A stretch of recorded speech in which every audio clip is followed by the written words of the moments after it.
Hi, this is Mark Pizzacalla, and welcome to 3 Minutes with Mark.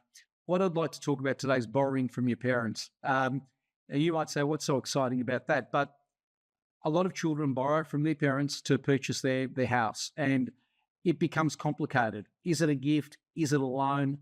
Do they have a partner? What's going on, right? So let's look at the gift scenario.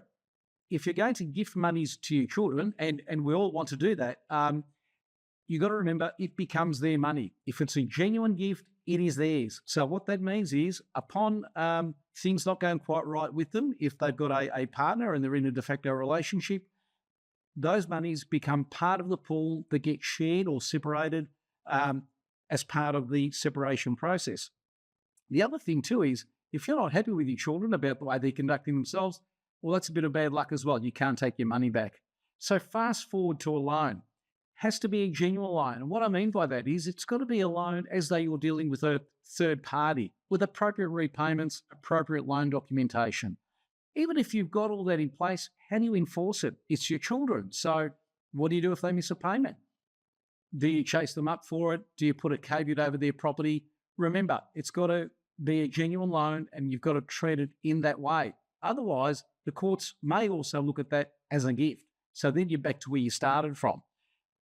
The other thing to bear into account as well is that with banks, they will take into account such loans, which will mean it will reduce the borrowing capacity of your children when they're looking for funds to buy their home.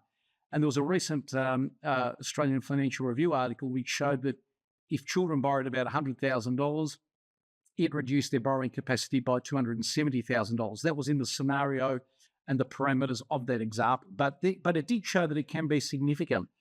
So look, there's no perfect solution. What can you do? You can go guarantor. You can ask your children to enter into a binding financial agreement. Not very romantic, but it is what it is. Or you can utilise family guarantee term deposits, which is a different way of doing it again. So look, there's a number of things there to consider. Don't enter into these things without thinking about it closely. And remember that you've always got to marry up the accounting, the tax, and the legal in getting this stuff right.